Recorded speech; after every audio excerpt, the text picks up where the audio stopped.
Hi, welcome back on Do It Yourself channel. I'm going to show you how to set up the mouse and trackball in your Galaxy M15. To this operation, slide up, go to settings here and search for the icon names, general management here. Yeah, that's right. Scroll down and search for the mouse and trackpad. And there you have a few options.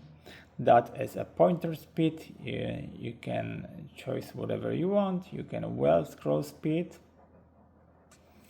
You can enhance pointer precision. So the standard is to enable it. You can set up pointers and his color.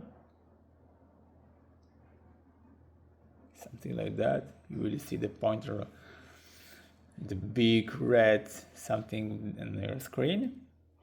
And you can set the primary mouse button, secondary button, middle button, and to a detachable button on your mouse. So that's it for now. I hope the video is helpful for you.